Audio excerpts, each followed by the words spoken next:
Let's do some announcements. So let's do learning announcements first. A year of learning sponsored by Julia Boris Kagan to commemorate the Yahrzeit of Julia's father, Yosef Ben Mato. A month of learning sponsored in memory of Ilana Kaffi, Ilana Hanabat, Harav Yosef Abraham. A month of learning sponsored by the Mordkowitz and Haskell families to commemorate the Yahrzeit of Mr. Leon Mordkowitz, Yecheskel Aryeh Ben Naftali. A week of learning sponsored by Lori Tapp and family in loving memory of Jay Tapp, Yonah Ben Moshe on his first Yahrzeit. And a week of learning sponsored by Sharon and Michael Glass to commemorate the Yahrzeit of Sharon's mother, Ida Cohen, Chayabat, Bas Avram Baruch, on the 3rd of the year, all in the Shama Shahab and Aliyah. So since our event on Friday night was such a success, and now we don't have to kind of skip around Rosh Chodesh when Rosh Chodesh comes out on Shabbos on Sunday. Rosh Chodesh for Sivan comes out on Sunday. So Honey and I were talking about probably doing something on that Sunday, like late afternoon, like a barbecue. I don't know if it'll be a barbecue or barbecue style. Rosh Chodesh, somewhere between lunch and dinner. I'll keep you posted about that. I got to speak to Tzvi and see if he's able to do it. But now we don't have to jump around anymore. We can actually do it on the days that Rosh Chodesh comes out. Okay. Okay, we're on. Good morning, everybody. Good morning. The discussion that we're going to have this morning, actually, I had a number of years ago. I raised the topic, but I think the only person at that particular discussion was Mendy, so I'm going to ask his forgiveness and I'll repeat the topic once more, because I think it's worthwhile. And I should also mention that, by the way, that today is Yom HaZikaron, day before Yom HaAtzmaut, when we remember all those valiant people who gave their lives for the forming of the state of Israel in the various battles. Okay. We all attend weddings and bar mitzvahs, shul dinners, different kedushin, shul, where sometimes it's catered, sometimes it's not catered. And you generally notice that the fish dishes are on tables apart from where the meat is, with the other parva foods. At sit-down dinners, you might have a fish course on separate plates with separate cutlery. And at some of the fancier places that you go to, in between the fish and the meat, they serve what is called an intermezzo of some kind of a sherbet to cleanse the palate before the main course. At a kiddush, people who are concerned about not mixing meat and fish together will have a schnapps in between the herring and the cholent to kind of cleanse the palate that way. Because there's a very long-standing tradition of not eating fish and meat. And, people get very, very, obsessive about separate forks, and mix up the fork, ooh. And so that is pretty much an entrenched practice. But I never noticed at buffets and elaborate smorgasbords, there's never a roaming mashgiach making sure someone doesn't eat their chopped liver with their sushi or salmon with their sliced roast beef. You never find that. And then nobody makes sure that the plates and cutlery are different. What we have, we've talked about minhagim, we've talked about halachos, and there's another thing that fits in here, which it's important to understand, to keep it in the background, the whole issue of rabbinic science. That affects a lot of things that we do. The rabbis felt that scientifically, if you do X, then the result will be Y, based on the contemporary science that existed at that particular time. So I want to explore some of the issues regarding meat and fish, and also to raise the issue about fish and dairy. We just ate bagels and lox with cream cheese. No one had a problem with that here. In some places, among Sfardim and among certain Hasidic groups, you could not get a bagel and lox with cream cheese. You couldn't go into a certain places in Borough Park and get a tuna melt, because the same issue that most of us have with fish and meat, a number of people have with fish and dairy. So we're going to have to try to explore that. What's it based on? How applicable is it? The Talmud is very vague about this practice. There's one single reference in the Talmud, talks about bread baked in an oven with meat can't be eaten with a dairy dish. Okay? And then an instance is recorded where one rabbi prohibited eating a certain fish which had been cooked in an oven next to meat and dairy. And then next to meat. So you can't eat that fish with a dairy dish. The fish was cooked in an oven with fleshik, and therefore you couldn't eat that fish with a dairy dish. And that's because, according to one opinion, the fish absorbed the fleshik aspect of the meat that it was cooked alongside. So in addition to that, there's also the notion that it was somehow considered hazardous to your health. The connection was never established, but it was accepted by many rabbis. And we have a klal, and this is a rule that we're going to quote many, many times. It's called chamira sakanta me'isura. When you're dealing with issues of health and something which might be dangerous to your health, it is more prohibited, shall I say, than something that is specifically usur. Chamira sakanta, if the rabbi said it's dangerous, then it's more severe than a specific prohibition that might be listed. In the end, however, it was not prohibited, but our practice today between meat and fish is that we wash our hands and rinse our mouth. The prohibition applies also to fowl, chicken, turkey, duck, and meat. The prohibition, again, is more based on rabbinic science than specific halacha.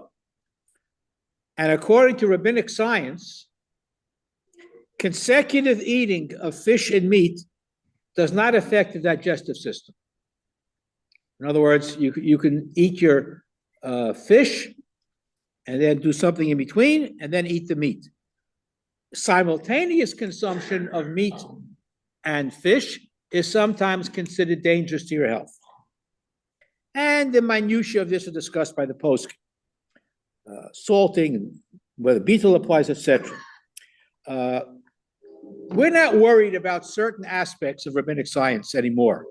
I would highly recommend that you read some of the articles and books written by Rabbi Slifkin, Slifkin. He runs the Biblical Museum in Beit Shemesh. If you're ever in Beit Shemesh or in Israel, I urge you in the strongest terms, visit that museum. It's phenomenal. But he's written many, many books about rabbinic science. The best recommendation that I can give to his books is that he was put in the Chayrim because of it. So that means it's good, it's worth reading. The rabbis put him in any event. What's the name of the museum? The Biblical Museum in Beit Shemesh. Fascinating guy. Now, we're not worried, for example, anymore about snakes injecting venom into open barrels of water, which is why you're not allowed to drink water from an open barrel, and other aspects of rabbinic science. But the Gemara seems to indicate that if you mix fish and meat at the same time, or even dairy and fish, perhaps at the same time, it could lead to tsaras. Whatever tsaras might be, leprosy, psoriasis, whatever. Now, as I said, we're not that overly concerned about rabbinic science anymore. However, the Gemara lists many. We usually think that how do you get tsaras? Because of lashon hara. That's a traditional interpretation. If you speak lashon hara, that could lead to a person contracting leprosy. But the Gemara lists a whole bunch of other things that can cause leprosy. Interpersonal transgressions, pride, stealing, false swearing. What do other cultures think it comes from? Other cultures? What do they think leprosy comes from? It's one of those strange diseases that we really don't know much about, which is why leper colonies existed. And they put these people, chutz l'machane. Probably some kind of a virus, perhaps. We're not really sure what biblical tsaras is. Some type of lesions, some type of skin disease. We're not really sure what it is. But there are many ways one could contract. Again, the rabbis were unaware of the science that we know today, so they attributed it to all kinds of other things, which may or may not be true. And again, the Kabbalists, and we won't get into that. Okay, so Chazal worked with the science at hand, but today, every so often, the rabbis prove themselves to be correct. We'll see. Chazal were definitely influenced by the science of their times. If Chazal tell us that mixing fish and meat is dangerous, so we generally accept that. We don't have to believe it as scientific fact, and it's pretty easy to be strict when it comes to fish and meat. Yeah. When you say mixing, you mean literally. No, I mean eating them together. What about half hour apart That's not a problem. or 15 minutes? Not a problem. 5 minutes apart, 1 minute apart, as long as you do something in between. As I said, the rabbinic tradition teaches us that consecutive consumption of meat and fish is not a problem. It's doing it at the same time. No, you can't eat at the same time you're eating the meat, you can't eat the fish. One after the other you can do. But you're talking about medical reasons for that. If it's Again, stomach for a minute, It was the medical it's not out of the science. time. the rabbis indicate that if you do it, if you eat meat and fish together, you could contract leprosy. Not if you eat them a minute apart. Correct. They also thought at one time the world was flat. Again, but Yeah, of course. now it's interesting. Just to again, you're a biology teacher, right? So if you look in recent medical research, they apparently have found that the stearic acid found in beef and the docosahexaenoic acid, DHA, and icosapentaenoic acid, EPA, found in fish have been found to exacerbate psoriasis. Who knew? If they combine with each other. Yeah, if you eat at the same time, again. And we also find out that the omega-3 fatty acids from fish enhanced TNF alpha, which is also implicated in psoriasis. Again, current research apparently does show a connection between fish and meat and psoriasis. What you want to do with that, I'll have to leave up to you. But we shouldn't poo-poo it because maybe they had other insights that science may not necessarily have. Now, that's meat and fish. What about dairy and fish? Where does that come from? I mean, we are not that careful about it. In the Ashkenazi communities, we had a bagel and lox and cream cheese this morning. You have herring and cream sauce. Where did this difference come from? Clearly, the Gemara in Chulin says very clearly, fish can be cooked in milk, fish can be eaten with cheese. The Rambam paskins that way, Shulchan Aruch paskins that way, as does the Tur. Okay? And the Tur cites all the sources permitting fish and dairy. It doesn't cite a single authority who prohibits it. Then he writes, however, fish should not be eaten with milk because of danger. Okay? It's dangerous to eat fish. Now, that comment caused a tremendous amount of rabbinic discussion. So the Beis Yosef wrote this as an addendum at the end of a whole long discussion.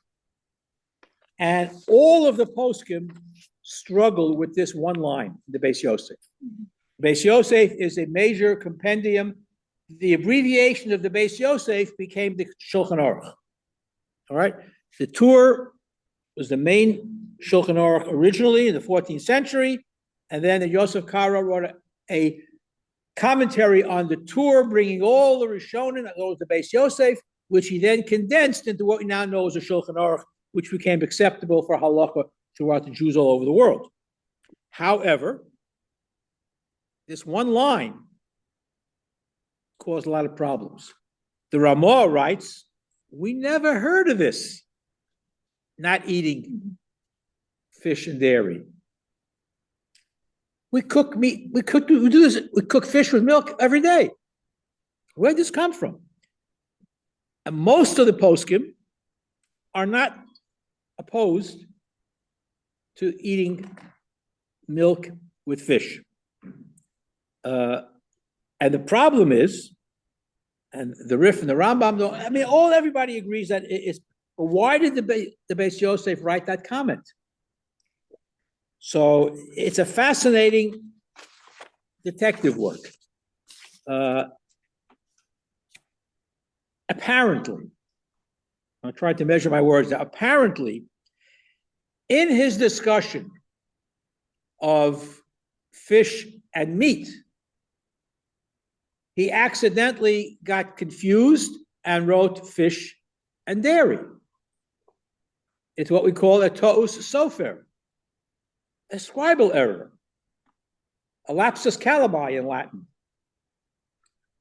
Or somebody could have copied it, and because it's not consistent with the halacha, it's not found anywhere else among any major post. It's one line.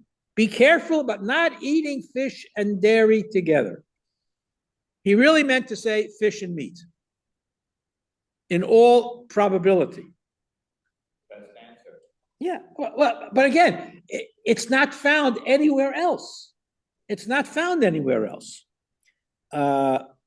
Even though you can show where fish and dairy might be injurious to your health. Again, going back to that rule, chamira sakantim isura, if something is a health-related hazard, then it's more prohibited than halacha in some cases. But clearly, this is not the case here. If we find compelling evidence to the contrary, perhaps. But the Magen Avraham even says today the danger doesn't exist anymore. The Mishnah Brura agrees. There's no problem. So why is it then that in certain communities, people are still makpid not to eat fish and dairy? So there's a cultural reason for that, not a halachic reason. In the in the world of Lubavitch, there's only one Rebbe. At Yeshiva, there's only one Rav. Among Hasidim, among Sephardim rather, there's only one Maran, our master, and that's a Yosef Karo. And whatever he says, God forbid I should say he made a mistake. So Sephardim do not eat dairy with fish, nor do certain Hasidim because it's there in the Beis Yosef. And even though all the great Gedolim and the Poskim who write commentaries on halacha say that this is an error, however it crept in, but it's there. So other than Sephardim and other than some Hasidic groups, we are not that makpid about fish with dairy. As I said, we had bagels, lox, and cream cheese. We have herring and cream sauce. We're not careful about that. But in certain places in Borough Park, if you go to certain stores, you cannot get a tuna melt. You won't get herring and cream sauce. It's just because that's the way it is. So even though, and this again, perhaps at some point we can examine other types of rabbinic science or technology. And again, I refer you again to Rabbi Slifkin's books, who deals with this in great detail. It's fascinating that every so often this comes up in terms of our normal, culinary practices. Fish and meat, nobody has a problem with. Nobody mixes it, and everybody's very careful. Separate cutlery, separate dishes, fine. Dairy and fish, we have no problem with. But again, it's on the Chamira Sakanta Meisura. If something might be dangerous to our health, and even though you can say poo-poo, it's rabbinic science from thousands of years ago, every so often, as I just quoted to you before, science supports what the rabbis intuitively wrote about a long time ago. And every so often they come up with something that says, you know what? They're right. So forewarned is forearmed. I'm not saying you shouldn't eat dairy and milk. Our practice is that we're not makpid about it, but just to be aware that it's not a black and white issue, and there are some people that are makpid about that. Ashkenazim are generally not. And this is one of the difficulties when you're dealing with the printed word. How did the printed word find its way onto the page?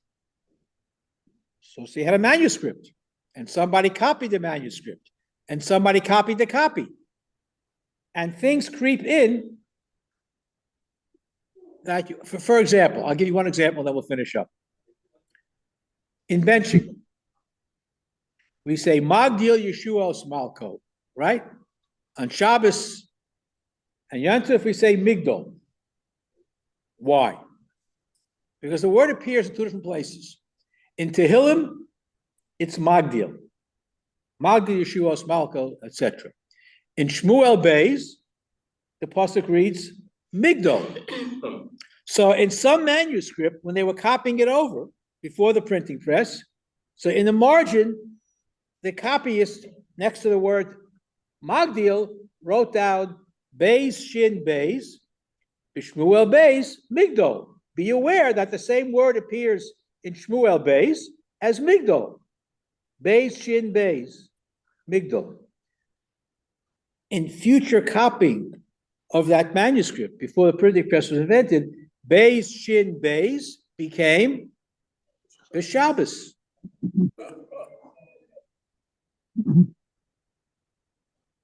This is just one example. This is brought down by the Torah Tamima brings this down in his Perush HaSiddur. And there are many, many other, Wally, Yes. is there any restriction on having almond milk with a hot dog? No. Other than Marasayan, the Shulchan Aruch suggests that if you're serving almond milk at a fleishik meal, put out some nuts on the plate so people should know that it's almond milk and not real milk, which is why when they first came out with the Parav creamers, the rabbi said you have to put the actual container on the table so that people should know that it's Parav and not really milk. Somehow that kind of disappeared because it became normative practice and nobody suspected you were actually putting milk on the table. But the Shulchan Aruch says put a few nuts on the table if you're serving almond milk. Yeah, Sparta today yes. that don't have dairy with fish, will they have fish, eat the fish, and then drink a glass of milk separately? Will they do that? Probably. I can't say for sure, but probably. Again, it's dairy and fish and meat.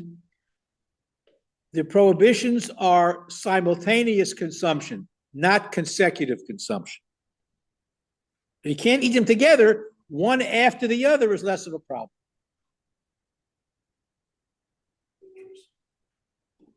Yes. We know today that eating raw meat or raw fish can be dangerous. Yes. So why is it that these Hasidim and everybody else, runs to sushi and orders steak, rare and stuff like that?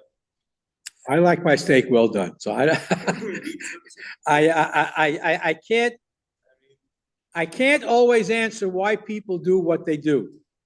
Smoking, all these things that we know are detrimental to health, and yet they go do it, but they won't eat the fish and meat together.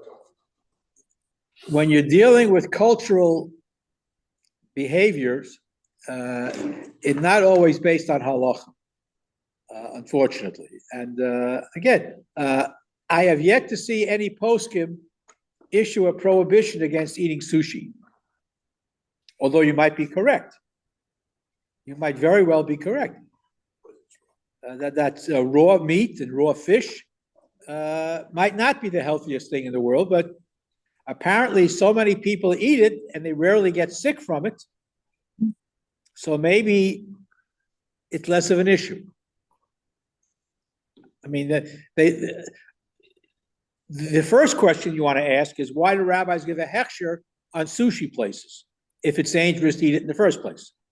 So apparently they've determined that it's not that dangerous. The same rabbanim that smoke. So, yeah. What's that? I'm kidding. I said they're probably the same rabbanim that smoke. The same rabbanim that smoke. Okay, although you find fewer and fewer of them. Yes. That's very, very true. That's very, very true. Before the Surgeon General came out with his ruling, and I'll just finish up with this, about the dangers of smoking. We were very fortunate when I was at Yeshiva. Rav Mendel Zaks, Mendel Zaks was the son-in-law of the Chafetz Chaim, great gadol. And his job was to go around from class to class and test the boys on the Gemara. And he had a big beard, and he used to take his cigarettes and break them in half. And everybody was afraid his beard would catch on fire one day. But he was a great, great man. He was also a real Litvak because he couldn't pronounce a shin. A real Litvak cannot pronounce a shin. And if he'd ask you, what is the kasha in Rashi? He would say in Yiddish, was is the kasaf in Rashi? Because he couldn't pronounce a shin. I had a gabbai in my shul was also a Litvak. And we got to daven shach, we say, Seicheinad marom v'kadosh samay. Because he couldn't. Anyhow, we got far afield. If there are no other questions, have a great day and enjoy your tuna melt or sushi or whatever. Thank you, Wally. Thank you. There were a few times while I had him actually from the shul came to our breakfast. Right. And they wouldn't eat the bagels. Yeah, because they won't eat them. What's it called?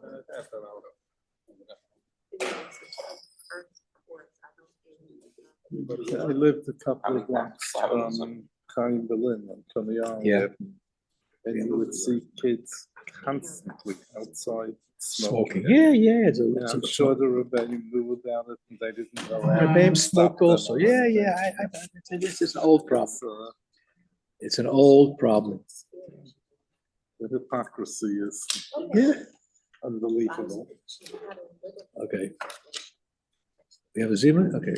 Rabbi Sain of Orech. Shame and I were up there. Shem Rei Baruch Betov Yad Olah, B'Shus Kol B'Subin Kan, V'Orech Shachal Mishalo, Rosh Chal Mishalo, Tvach Hayidu. Who knows say lechem l'chol basar kili olam pasto uftu b'hakadol tapi b'chos. Tivlato michin mazon kol b'yosov Hashem baro bruchato Adonai hazon es hakol.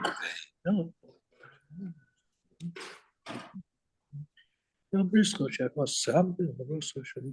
Yeder jehona. Oh Yesu kosher. Rial hakol. Baruch atah Adonai al haaretz v'al hamazon.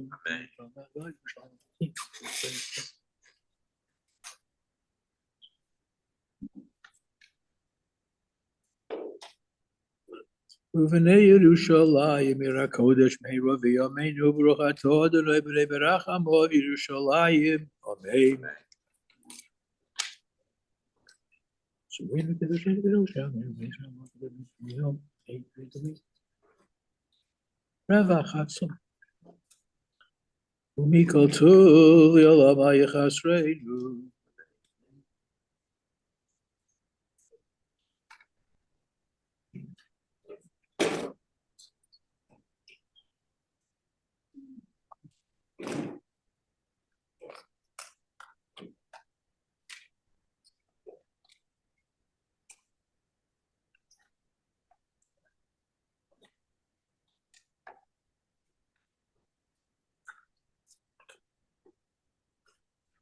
Okay. It's fascinating how modern science backs up the rabbis in terms of this Torah's business. Yeah. You never know.